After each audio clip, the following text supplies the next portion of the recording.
starting to approach the area, but we cannot really do much until the storm passes. And not the storm, but the severe weather. Anyway, let's proceed. Let me call to order the situation briefing on Storm Kristine. There is a briefer who will. Let us start with our. Let us go down our usual procedure and start with the weather situation from PAGASA. Oo. Good morning, Mr. President and distinguished members of the Cabinet. Allow me to present the DOST PAGASA brief report on Tropical Storm Kristine as of 8 this morning. Next slide, please. This is actually the current satellite image showing the circulation of Storm Kristine. Nasa east pa ng Luzon ang sentro nito, but the cloudiness associated with the storm is located west or south of the storm's center. And currently it is located 310 kilometers east of Baler, Quezon, with maximum sustained winds of 85 kilometers per hour at Bugso na abot ng 105 kilometers per hour, moving west-northwest at 15 kilometers per hour. Yes, next slide, please. Now, almost the whole of northern... Can you show us a track Yes po. with the forecast times when the center of the storm will be at what time? Yes, and the succeeding slide, sir. All right. Yeah. Oh, sige, we'll get to that. The whole of northern, central, and southern Luzon is under signal number 2, while the whole of Visayas I covered or under signal number 1. In particular, under signal number 2, the provinces of Ilocos Norte, Ilocos Sur, La Union, Pangasinan, Apayao, Abra, Kalinga, Mountain Province, Ifugao, Benguet, Mainland Cagayan, Isabela, Quirino, Nueva Vizcaya, Aurora, Nueva Ecija, and next slide, please. Yeah. All right. Bulacan, Tarlac, Pampanga, Zambales, the northern and eastern portion of Quezon, including Polillo Islands, Camarines Norte, Camarines Sur, Catanduanes, Albay, and the northeastern portion of Sorsogon. Next slide, please.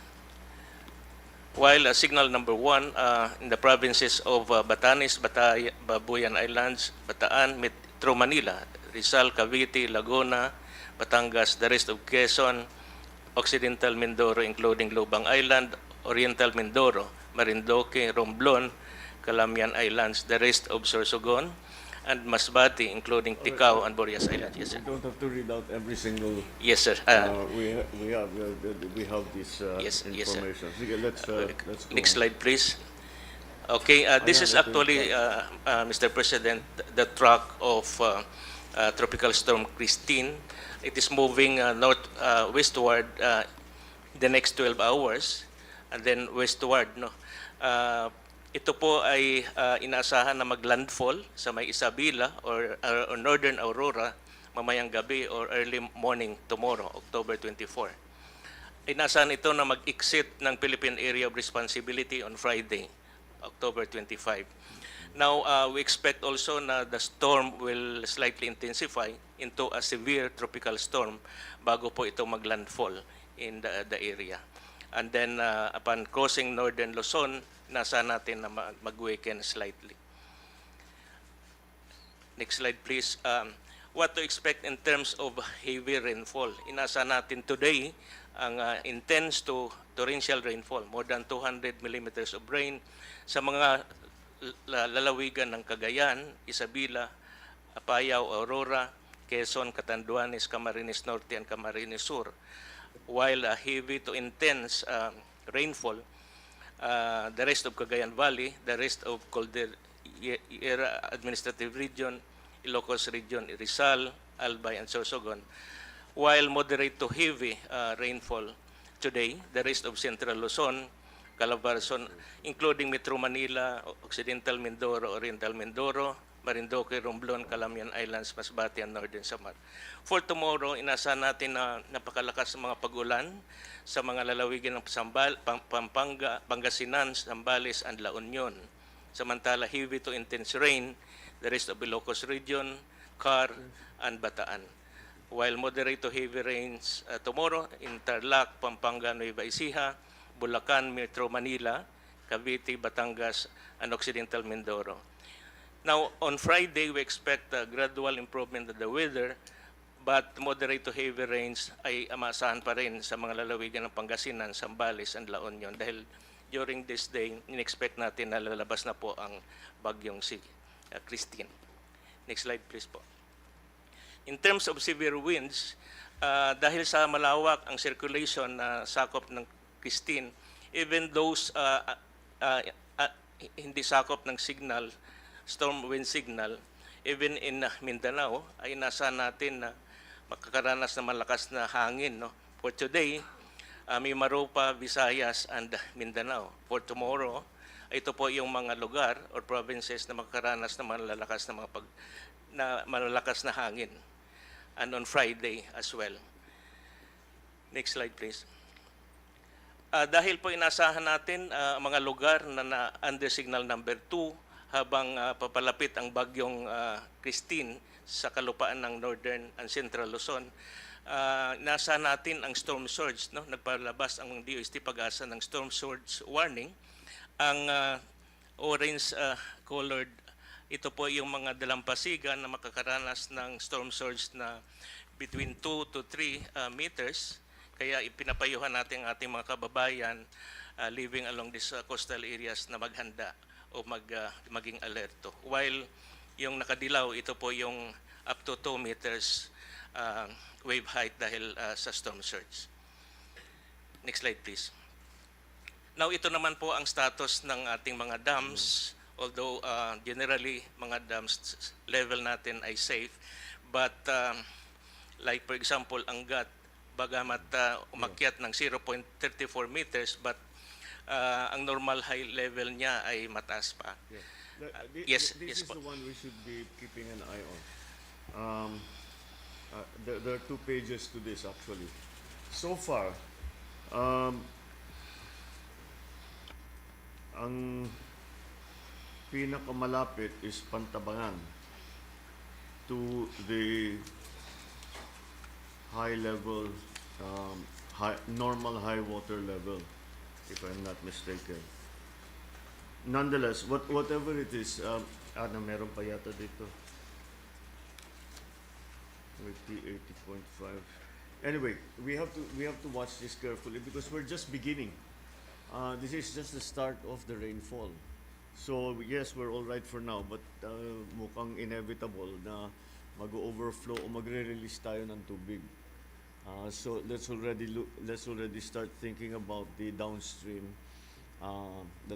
areas na tatamaan when we release when we are forced to open some of the gates para palabasin para pababain yung tubig. Pero planuhin natin na mabuti. Maybe if what we can do is do a measured response. Kahit hindi pa high water level, magbitaw na tayo ng kaunti. Pababain na natin na hindi apektado yung mga downstream communities. Magbitaw na tayo ng tubig para pagdating ng malakas na ulan, mababa na, hindi naman mababa, pero mas naibaba natin yung tubig para meron tayong konting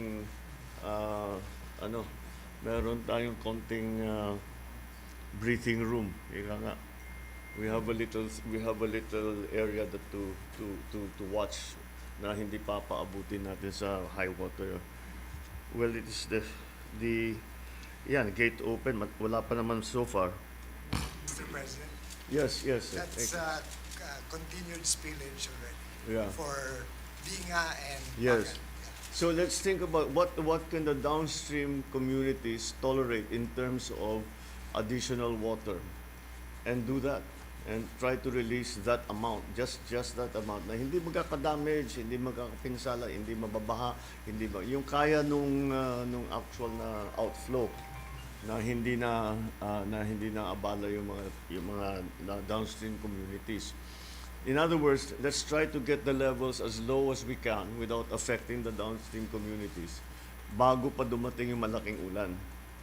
Because from what we are looking at, it really looks like this storm is more about flooding. May hangin ng konti, but it's not to the extent of the other super typhoons that we have seen so far. So again, water level seems to be the key factor for Kristine. All right, so please carry on. That's all, Mr. That's it. President, All right. for my presentation. Okay, thank you. Thank you. Now, the OCD, I think, has some information to provide with us. Good morning, Mr. President Good and morning. Cabinet members. So may I have the presentation, please, for Office of Civil Defense. Next slide, please. So the scope of the presentation would be the situation overview, or and then the humanitarian effects, the response, and the gaps. Next slide. This has already been presented by the PAGASA. So next slide, please. So basically, Mr. President and Cabinet members, you've seen already in the reports that the massive flooding and unprecedented flooding happened in Region 5.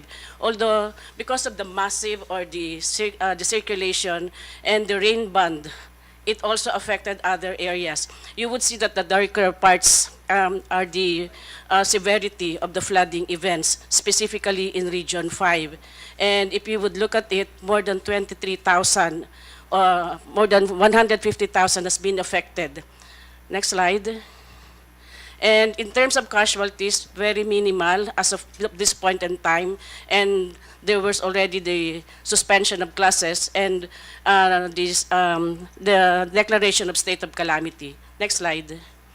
And in terms of status of lifelines, as of this point in time as well, as of reporting time, still as minimal as that. But I think the most important thing to look at, and especially, and as the reports come in or the information comes in, it would be the damages on agriculture and even of the livelihood assets of the people. Next slide. Yes, sir. Can we go one back? Yes, sir. One page back. The previous slide, please. All right. This is yung status of lifelines is something important that we have to monitor na mabuti. Yes.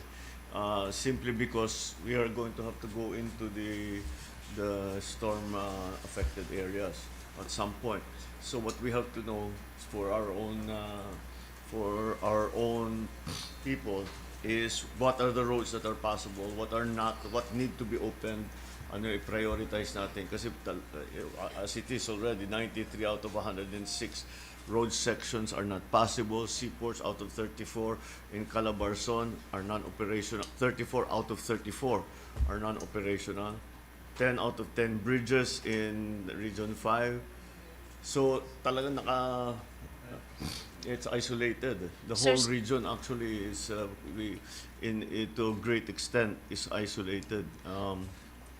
So basically, some of the inactivity of the seaports and other communication lines were precautionary measures Yes, that has been undertaken. Yeah. And well noted, sir, on what you've mentioned, that we're still going to see more of the effects later on as the storm passes. As what has been mentioned by PAGASA, there's a lot of coverage in terms of areas to be affected still, and these are still initial reports po. And some of them are precautionary measures being undertaken. Yeah. And as I've mentioned, there would still a lot to see in terms of damages and losses to agriculture, specifically to the livelihoods of people. And maybe that would be the next part on what to do next. Next slide. And in terms of response, of course, in immediate response, because it's flooding, of course, the need for rubber boats and water search and rescue has been identified early on. And I think one of the issues that we have right now, which we'll be seeing in the later slides, would be the need for logistics to transport, sir. Not just to transport people, but to evacuate people from harm's way. So next slide. And these are the additional needs that we're looking at, and as what I mentioned, that the gaps. until this morning, there were already requests for additional rubber boats. That's why Office of Civil Defense has already been coordinating with some areas, specifically with Region 6 or Region 7, if there would be available rubber boats to augment the requirement in Region 5. And for those areas that has not been affected yet, where the storm is about to cross, they are already prepositioned more water search and rescue equipment. Of course, because of this massive flooding and expected to be more, of which water sanitation and hygiene would be affected, specifically the groundwater or the drinking water as well, and even water for domestic use. Food and NFIs, food specifically would be needed again in the coming days because of the evacuation that has happened, especially in the evacuation centers, NFIs in terms of shelter kits, shelter repair kits, and also some of the kitchen kits that would be needed, especially with the house that has been affected, even the second floor areas. So understandably, there would be more requests for NFIs. I mentioned already about the shelter repair kits. Where Office of Civil Defense and also with the Secretary of National Defense, Chair NDRRMC, have already given some kind of additional guidance to the Office of Civil Defense to seek or to somewhat consider the request for international assistance for augmentation on logistic requirements, specifically for transport. Yes, sir. Mr. President, if I may. Yes, please. Because I instructed our staff to make their own estimates of the possible effects of the rain in the coming days. We have the available assets to answer for lift capabilities as of this time. However, in the exercise of caution, we are planning two things to foresee the effects in the coming days. In the aftermath of the Disaster Risk Convention, we are coordinating now with our ASEAN neighbors. I have already talked to our Singaporean ambassador to marshal their capabilities for airlift and other manpower assistance that they can pitch in. And we will talk to our traditional partners in the next few days in anticipation of airlift needs and other rescue needs, Mr. President. Okay. Next slide, please. So, Mr. President, we've been, from PAGASA, what we're doing here in Office of Civil Defense is to manage the information that we're getting. So we come up with likely scenarios. So the regions 1, 2, and 3, and CAR, and Calabarzon, since the storm has not passed them yet, we're still expecting actually, it's not just a likely scenario, the worst case scenario for this matter. When we do our contingency plan, we would always come up with a worst case scenario. So as what the Secretary of National Defense had mentioned, we're looking at planning for the next time, no? For the next few days. And this is what we're looking into, that there would be gradual intensification, and these are the areas that would be affected. Regions 1, 2, 3, CAR, Calabarzon. In terms of wind damage, not so much, but in terms of flood or water damages. And actually, what we are also most concerned, these areas, especially Batanes or the northernmost part of the country, has been already affected recently by Tropical Cyclone Julian. And I think they haven't much recovered yet. Actually, they're also still requesting for some NFIs.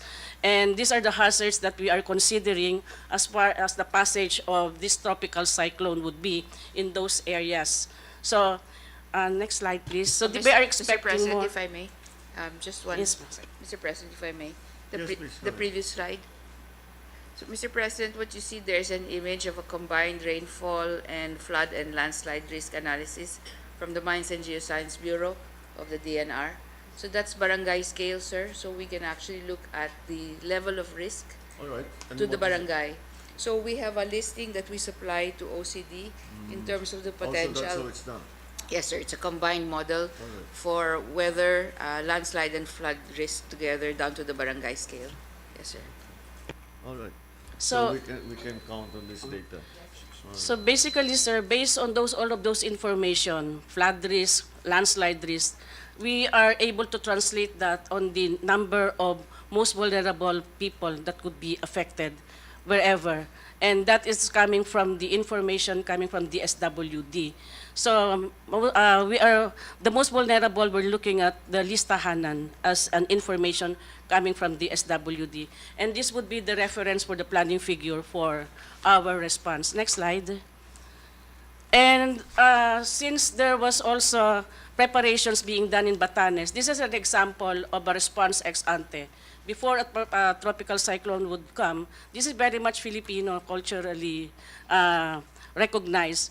They are already strengthening houses. That is happening as of now as of yesterday or even 2 days ago in Batanes. Once they receive their information, I think this is a very important, a classic example of how we prepare for tropical cyclones if wind damage would be expected. But nevertheless, this is how it is being done right now. Next slide. That's all, Mr. President. All right. Thank you. Thank you. Okay.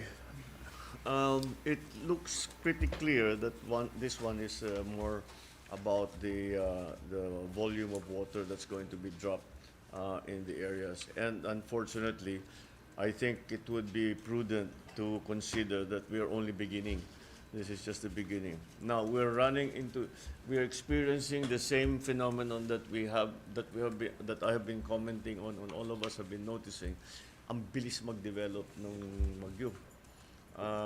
It was just a low pressure area, and now look at the strength of it. And the volumes of water are unprecedented. Okay, so yun ang kailangan natin bantayan. So question, how nakapag-forward placement ba tayo? Mr. President, I knew you were going to ask that. I have one slide and one slide lang if we can pull it up. Yeah. Mr. President, we're back to the 2 million mark. This is the national stockpile. The red number is the total number of stockpiled goods nationwide, 2 million. Alright. This was pre-Karina level. We had a very good run ng production Yes. this past couple of weeks. Now, if Mr. President, NROC is our Pasay hub. So we have around 176,000. Our Visayas hub has around 250,000. That's family food packs. Now, NCR must content, Mr. President, because we draw from the Pasay hub anyway. But the identified regions have very high stockpiles. Region 1 has 93,000. Region 2 has 109,000. Region 3 has 170,000. 4A 101, 4B 101. And then before this tail of Karina hit us, we had close to 162,000 in Bicol. So as of yesterday, Mr. President, we started distributing already, and we continue to distribute. Now we're already in the replenishment stage. Our Pasay hub is running at 20,000 a day, so that when the stockpiles of these offices go down, we can keep on sending them. All right. Are there areas still that we cannot reach? Mr. President, I was over the phone with the mayor of Naga. In fact, Naga alone, marami pang roads na impossible. Then I was exchanging messages with Kong El Rey yesterday. Do we know why is it impossible? Nasira ba yung daan o nag-landslide? Mainly, Tubig lang. mainly for localized flooding, Mr. President. Okay. But I'm happy to report, Mr. President, that the Maharlika Highway, except for the section of Calbayog City, the entire Maharlika Highway up to Manila now is passable now. Except there is one section in Milaor, which is actually only heavy vehicles can pass by now. But I understand from the report of my regional director just now, that the rains have simmered down a little bit, so there is a good chance that by this afternoon, the entire traffic will be restored along Maharlika Highway. However, there are many road sections, secondary road sections, that remain to be closed for now because of localized flooding, and may mga soil collapse, Mr. President. But our people now are in the field actually taking out all this debris and to restore the traffic immediately, Mr. All right. President. To give us a better, can we have the map again of PAGASA of the track of the storm?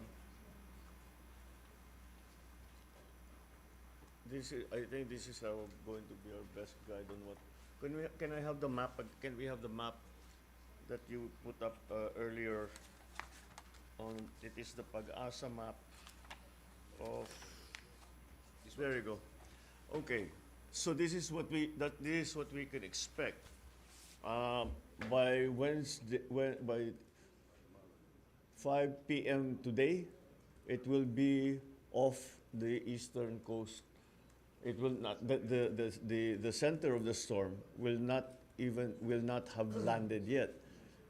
And again, what is your forecast for landfall? What time and what place? It's about 8 later this evening, Mr. President, or early morning tomorrow. And From yeah, around 8. Aurora, Eight- pero hindi, 8 ang p.m. landfall Aurora, kamo. Yes, Aurora Alright, so area, that's province. good. And then this is if it's going at what speed? 15 kilometers an hour? 85 kilometers per Huh? hour. No, The wind, that's the storm. No, the speed is 15 kilometers 15 per hour. kilometers an Mr. hour. President. So ganyan ang magiging takbo. Usually we are pretty accurate as long as the storm has fully developed. We're pretty accurate. So ito yung kailangan nating abangan. These are the areas that, for example, I think we can start pag lumalayo na sa Bicol sa Region 5, pwede na natin gawin lahat ng pwede natin gawin. Pero wag na natin pasukin muna ang Region 1, Region 2 dahil parating pa lang. So pabayaan muna, there's nothing we can do except wait for it to pass. Give all the warnings that we can give, evacuate as many people as we can. But we really have to just batten down the hatches for a day. And make sure that everybody has what they need. Everybody has the emergency supplies. Meron silang ilaw, meron silang tubig. But maybe we'll have to shut that down. Pero wag na sana tumagal masyado. But in the meantime, mag-isip na tayo how we are when we can go in with our equipment for the public works and to open to open all the thoroughfares. Once they are open. If they're not open, we will look to SND Yes, sir. to fly it in, perhaps, if that's the best that we can do. Patulong din tayo, we can ask the Coast Guard also. The Coast Guard also plays a part in that naman. So mag-ready na tayo. But all of us should have this map in our office looking at this, and this is what we have to anticipate. Just to go Yes, back to your yes. earlier question, so bottom line, we plotted that all our field offices Yeah. have ample supply in those areas. Yeah. Actually, we went back to pre-Carina level, so our stockpile is quite strong. Okay ho tayo on the ground. All right. The problem is that it is not such a strong storm, but the effects are very wide. Kung titignan mo, layo ng Bicol actually doon sa center of the storm. Pero tignan, I've seen the news reports, ang laki ng tubig eh. Marami talagang binagsak na tubig. It's wide-ranging. Kahit na hindi 85 kilometers, we can prepare for that. At tapos dahil nga na madalas yung bagyo, na-saturate na ang lupa. So what we have to anticipate now, let's all prepare with whatever yung mga equipment ng DPWH, yung mga airlift ng AFP, yung mga relief goods and kung ano man, whatever all the other that we are doing. Mr. President. John Vic, we nakapag everybody is well informed naman. Yes, sir. Those areas that are under that Yes, sir. that circle. Out of the 1,252 LCEs, 87 are present in their municipalities. unaccounted for are 175. They're either on medical or foreign travel. Okay. But all of it informed that all have activated their disaster response scenarios. Sir, if I may. Yes, yes. So, on the parts of the DNR, we've also reached out to the private sector, to the mining industry. So they are now informed that they may be called to assist in response and recovery, probably rescue if need be, since they have the technical equipment and they have the manpower to perform rescue in terms of possible landslide and other situations. We've also asked and coordinated with the Philippine Space Agency. They've activated also image acquisition so we can actively monitor the extent of the impacts. From PAGASA, the data from that is coming in from space agencies incorporated to your in your forecast. Oh, kasama yan eh. Ang pagkaintindi ko kasama talaga. Yes, Mr. President. So many functions of our sometimes our satellites. We have access from meteorological satellites Yeah. actually All from right. Japan. And, No, that's right. We need to get all the best data that we can.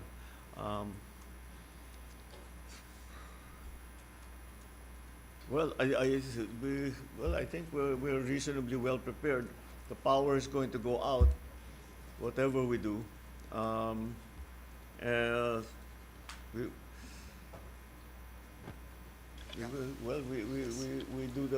We just follow our regular procedure.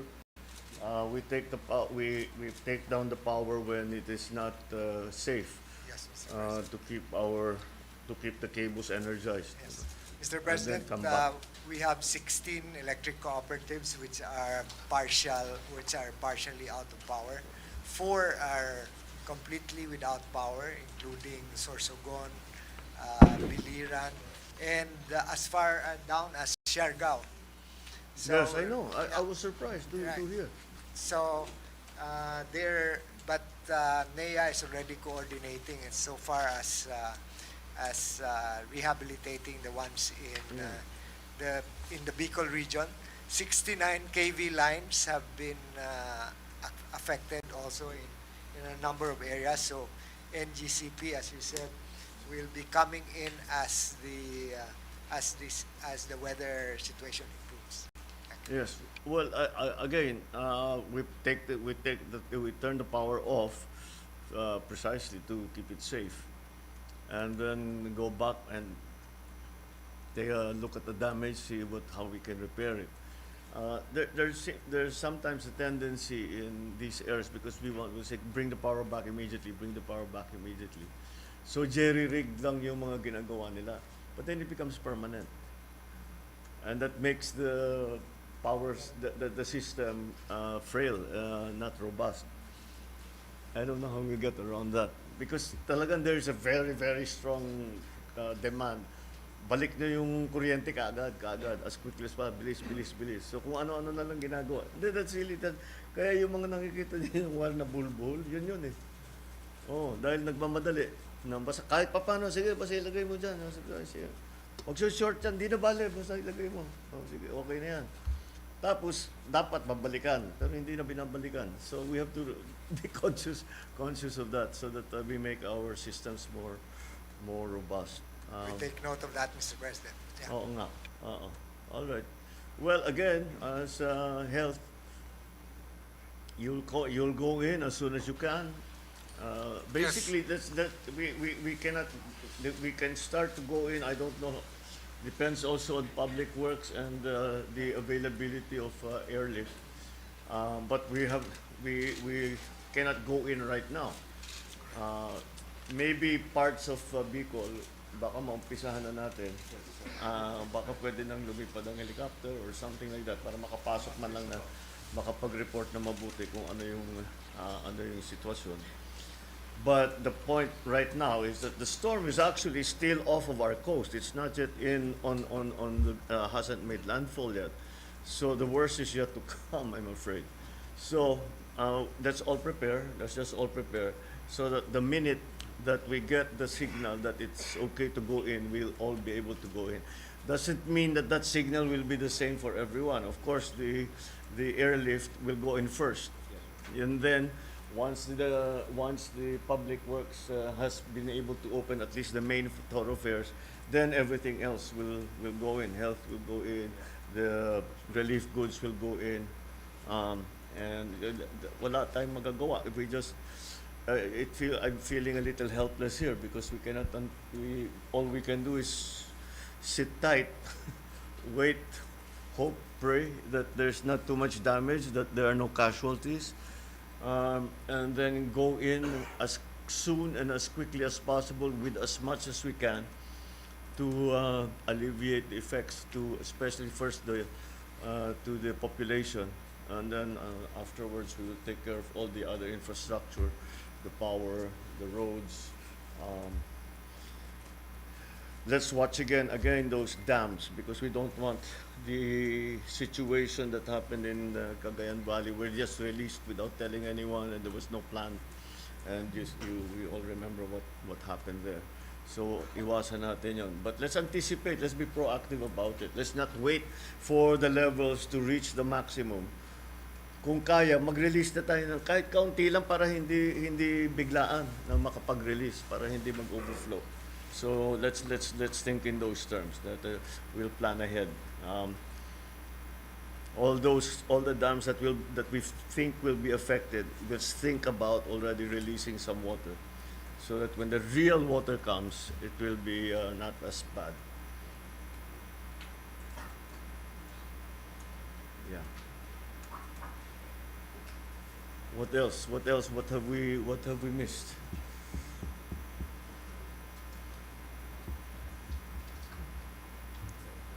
What? Yes. Yes, Andy. Mr. President, since this is a big, it will need big logistics, and coming from areas which are not affected, we would encourage coordination to keep the roadways in the areas not affected free, so that our trucks and other vehicles can freely move. And so we will be working closely with the Executive Secretary to recommend suspension of work or classes in the areas where we need to marshal our logistics just to keep the roadways free, Mr. President. Well, like in any, the first responders are going to be the local governments. Silang una talaga makakapasok dyan.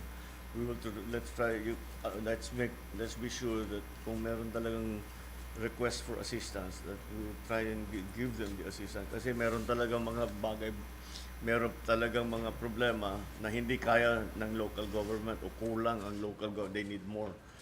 So let's make sure na may maganda yung coordination natin at saka yung sa mga lokal na tumawag sila, magsabi sila kung ano yung pangyayari. As a present, Congressman El Rey already conveyed this need for assistance as soon as possible, sir. Yeah, all right. So we'll just stay very in close contact with them, so that we know what their situation is, and if there's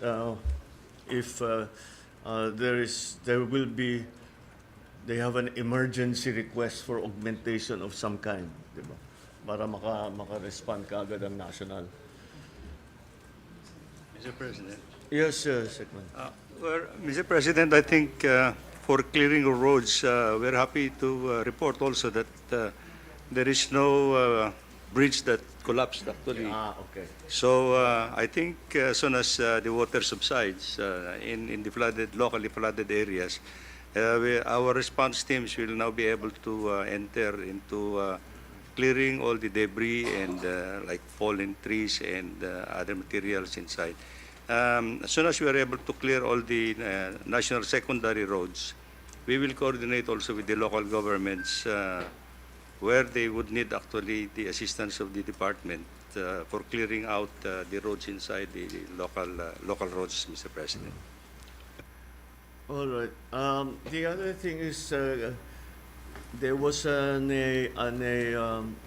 you call this? An offer.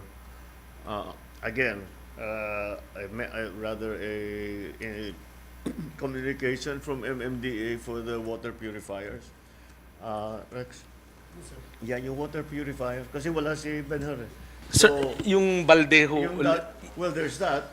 And then yung dinadala na pinapasok natin yung galing MMDA. Yes, sir. Yung backpack na water. Yes, sir. I'll make the call sa Yeah, MMDA. you coordinate Yes, with sir. them. Because again, we're going to run into that situation where water supply is critical. Baka magkasakit na yung sila mga tao sa water supply. So I'll make the call sa MMDA.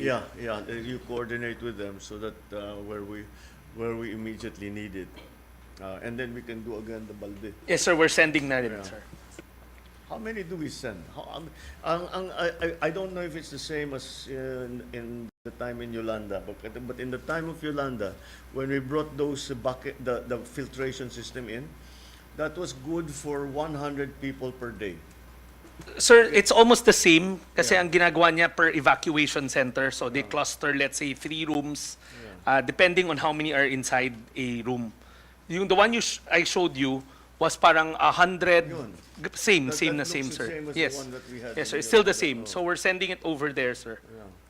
Oh, sige. So, but how many? How do we ratio it? So it depends on the number of evacuees that we have and the number So of doon na lang evacuation yun, that's center. what we take. That's where we get the ratio, sir. Okay. Yeah, and it's simple enough. How was your experience in Basco, in Batanes? Sir, okay naman. Wala naman untoward incident afterwards. Pero nagamit talaga Nagamit nila. ho nila, sir. In fact, we augmented pa some more. They asked us to bring That- some more. That's a good sign. Yes. That means it's really effective. So let's keep that in mind. And then, of course, the MMDA has their So I'll call MMDA right after. SPs. Sir, Yes, sir. if I may, sir, the evacuation areas will have no electricity and no communication. Do they have access to the Starlink system so that they can have internet at least for communication? Are we prepared for that? Usually, the cell sites continue to operate, but it's not happening. During a saan- typhoon, sir, saan a lot ang, of them stop. Saan yung mga area na hindi natin walang communication? We will know pretty soon, but I think Albay is pretty hard hit now. So I think in terms of preparation for the coming typhoons, maybe we should advance purchase and stockpile on the Starlink, sir. So But that will, again, ganun din, kasama yan eh. Meron na tayong kasamang communication na dinadala. yes, sir. We put up some kind of satellite system. Dati truck pa yan eh. Yung malaking dish That's na right. yan, maliliit na lang. Maliit na lang yun, sir. So, yun ang but it will again depend on the accessibility.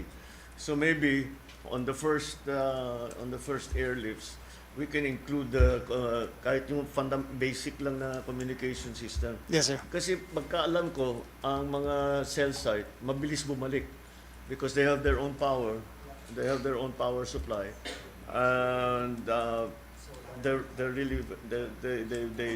able to do that. So, but nonetheless, we still have to put in, especially for government offices, Yes, sir. for the local relief response, para masabi sa atin what do we need. And even if, when they send our people in, they have to report back to us and tell us what's happening. Yes, sorry. Sir, with regard to the water filtration machine of MMDA, this is the 6,000 liter per day machine. Nag-procure na rin tayo, sir, ng 34 okay. similar machines so we can also deploy. Nandito na, nasa atin na. Yes, sir. So, Mr. President, we'll yeah. just coordinate with... Very useful yun. That turns out to have been a very useful piece of Yes, sir. equipment. Kasi nag-ano. All right. Okay, what else have we missed? Yes, Mr. President, in terms of the airlift capability, we already have alerted most of our aircraft. But yesterday we also coordinated with our U.S. counterparts, and they are ready to send in their aircraft using our EDGA sites. yes. And then if other countries are coming in, we will also establish our multinational coordinating centers. Yes, there was mention of the international assistance. How do we? I'm sure maraming mag-offer, but we have to coordinate it also. What were you saying that we are Actu- in communication with other international agencies. Actually, sir, the Secretary of National Defense has already made some kind of guidance to Office of Civil Defense in that regard. Okay. Yes, sir. So We have to establish first the protocols before the actual deployment of military assets, sir. With Singapore, I already talked to Ambassador Oh yeah, Xi. you told, yeah. So you And said- then we are reaching out to Brunei, Indonesia, and Malaysia as the closest neighbors.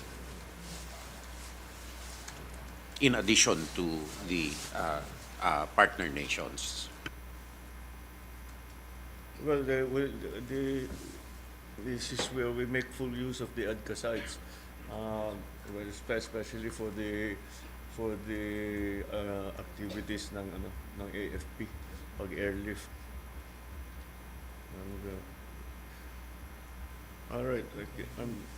Mr. President, Yes, Secretary. maybe I'd just like also to announce, we actually just got recently verified for 3 international medical teams, level 1. So this is a 30-man team, complete with wash, facilities for outpatient care. I plan to deploy it, one in Bicol, Yeah. the other one in Northern and Central Luzon, para ready to deploy healthcare with Oh, the I whole see. team. Ano yung first country po tayong na-recognize ng WHO with 3 teams in one verification. 5 taon na po nating tinatrabaho to. And then the first team actually already was deployed in Turkey during the earthquake a few years ago. So it's a international verification. Gamitin ko na for our national Oh, deployment. very good. Okay, that's what we need. All right. Okay, once again, what have we forgotten? Ano pa? Ano pang? Yan, si Sec Jimmy. Yes, and because how many? They are all lahat ng ports have been Yes, sir. have closed for Yes, sir.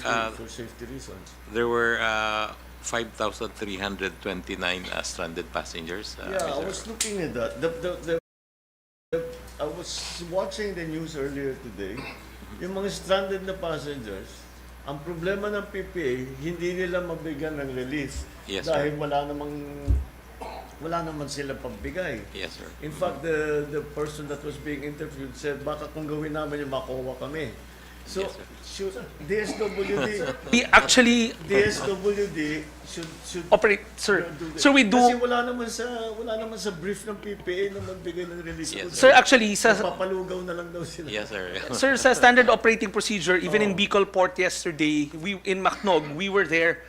We do hot meals. Sir, hindi yung family food pack kasi hindi nila makakain yun dahil wala namang cooking facility. Oh. We do warm meals on site. Okay. Oh, good.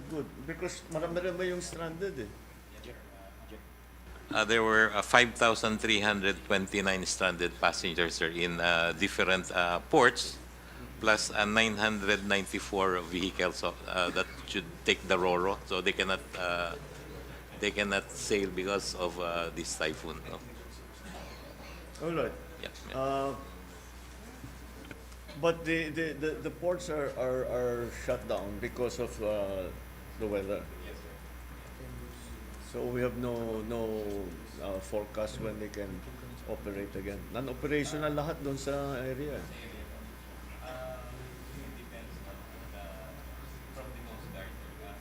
Yeah. Coast Guard will give the clearance if they can sail already. No? Yes, Aguinaldo. Yes. Good morning, Mr. President.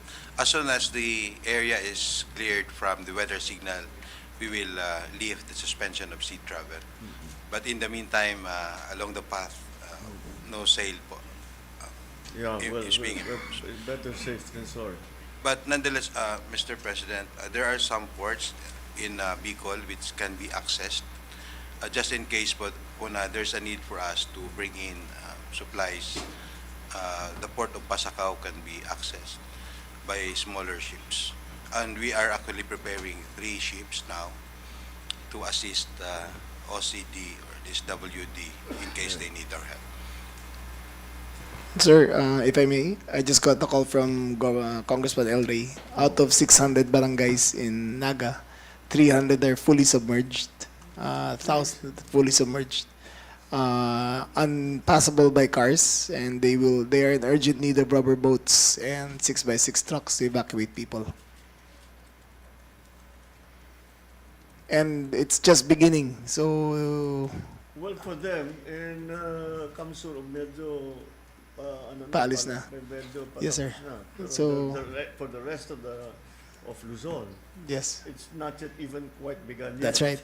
So sila yung nauna. They're, in his words, sir, they're in desperate need. Hindi daw kaya ng local government. It's really the flooding that we're going to have to deal with. So, anong gagawin natin?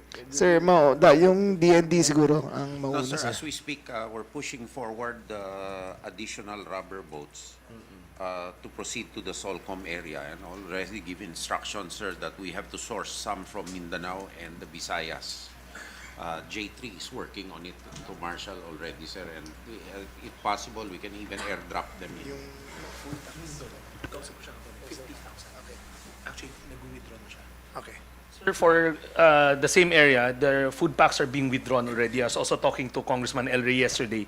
The first 50,000 he's already taking now. So Yes, they're and I told able him to use keep it. on withdrawing as he needs. Alright. Alright. So, ganun na nga yung mga assets, because waterborne assets ang kailangan natin yung maliliit. Yes, sir.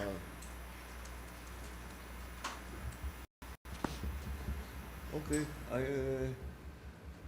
I think for now, we pretty much covered everything that we can do. We are, except for the Bicol region, except for Region 5, we are still in the preparation stage. Region 5, mag-umpisa na talaga ng ano, kasi basta pwede nang pasukin, the public works is going to work to open all the thoroughfares. Those areas that are isolated, kagaya ng mga 300 300 barangays out of 600, sir. kalahati ng Yes, probinsya. yes, sir. Are fully submerged. Sir, it's because Camarines or the Bicol River Yeah, Basin, it's river basin talaga. yun po yung Albay and Camarines exactly. Norte, papunta sa Correct. Albay. Correct. Mr. President, nandito po yung That's General why lagi naiipon dyan eh. Apo. Mr. President, nandito po yung General Manager ng Philippine Ports Authority. Tingnan natin kung nagugutom yung mga stranded doon. Mr. J. Santiago. Good morning po, Mr. Ay, President. Yes, good morning. Well, ano lang po, tama po yung sinabi po ni Sec Bautista po kanina. As of 6 a.m. po kanina, nasa 5,329 passengers po yung stranded natin and 994 vehicles. So what we have been doing po, every time naman po na meron po tayong ganitong situation, lahat po ng terminals natin sa stranded, we provide them hot meals po, no? Pero ano lang po, Mr. President, normally lugaw po na mainit kasi wala naman po sa budget po natin That's yan. exactly what I was saying. Opo. But what we do po is we do it Yeah. po out of pocket po ng mga Yun na empleyado nga, din po that's it. natin. We should have a more, hindi pwedeng ganun lang mga ad hoc. Thank you very much, and I'm sure it is a big help to those who are, no, but the government should have Sir. a more systematic way of looking after them. Mr. President, if I may. oo. Right now, we augment the hot meals, pero we're about to come up with our DOST ready-to-eat box. Oo. It's a day box na lahat na siya kakainin mo na lang. There are protein bars and all those stuff. Galing sa DOST. So we're about to launch it next month. So yun yung mas systematic way of doing it. But that's something that yan ang talagang fell through the cracks na hindi natin napaghandaan. But so I'm glad it came out in the news. Ikaw ba yung in-interview? Yes po, Mr. Oh, President. sabi ko na nga ba? In fact po, if I may, ano po sana kami, request po kami sa kila Secretary Rex na once those food items are ready, baka po pwedeng mag-preposition po sa mga terminals po natin na malalaki Ganun para din. We'll just do the same thing Thank you, as sir. with a specific sa yung mga stranded na pasahero pag sinara yung mga puerto. Yes, Mr. President, when we procure that, patapos na ho, it's coming. The ready-to-eat boxes will pre-position sa mga pier po. All right. So, sino pa? What else? Yes, please, go ahead. Sir, yung tungkol po doon sa power interruption, actually, napaka-importante po na yung tungkol dyan sa interruption to make it short as much as possible because most of the water supplies in the provinces are also relying on the power. No, it's a perfectly reasonable demand to bring Yes, that sir. power as quickly as possible. As quickly as Pero possible. ang daming hindi magawa hanggat may power. And at the same time, sir, some of the cold chain in the hospitals Isa pa yun. are also reliant on Tama, power isa supply. pa yun, no? So it's important that these are some of the humanitarian aspects that we have to look into. No Thank you, sir. doubt. No doubt. It's just that there is that that is that long-term effect which we have to pay attention to as well. Mr. President, and Yeah. as you pointed out, we have to avoid the possible electrocution of people. That's why No. we have to check the lines first. NEA coordinates that with the electric co-ops before we can restore. It's really, we all want to bring the power back as quickly as possible. Pero bawat metro ng linya, kailangan inspeksyonin eh. Na walang putol, walang nag-short, walang, kundi pag inon yan, puputok lang lahat yan. Magkasunog pa, may masaktan pa. Mr. President, with respect to the power, I remember we will just have to marshal it again. In the onset of El Nino, we made sure all the hospitals had generating equipment and other water facilities. So we'll just make sure that those are up to speed. Well, as long as we have been able to provide the equipment, kaya naman. Well, between the generator and the water purification machines. Yeah. Mr. President, DOH, for those which it is running and supporting, they have provided for gensets for all of those. So that's at least for 4 to 8 hours, they are able to provide for emergency power. So we can draw on that. Yun ang limit, Mr. President. Usually we cannot use the genset for long periods of time. They're only for like that temporary power interruption. Then kailangan bumalik yung power din. Pag continuous nasisira yung genset, So, then hindi kaya. It's kaya. not designed for that. It's not designed for continuous power supply. Oo. No, there's no doubt we have to bring the power back as quickly as we can, safely. Yeah, so we'll do that. That's exactly what we will do. That's what we always do. Well, our procedures seem to be in place. There are little adjustments that we have to make for the specific situation, but right now we will just have to wait for the storm to pass and see what the effects will be. They seem again, it's mukhang maliwanag na it's really the flooding that we are going to have to worry about. Not so much the infrastructure damage from winds. It's really going to be infrastructure damage and threat to life of the flooding that's going to happen. So the evacuation, tuloy-tuloy na natin yung Northern Luzon, kung saan yung talagang tatamaan, mag-evacuate naman. Sanay naman kami dyan. So the point being, since the storms pass in our area all the time, people are not so hard to convince na mag-evacuate muna. So basta't meron silang warning, gagawin naman ng mga local government executives.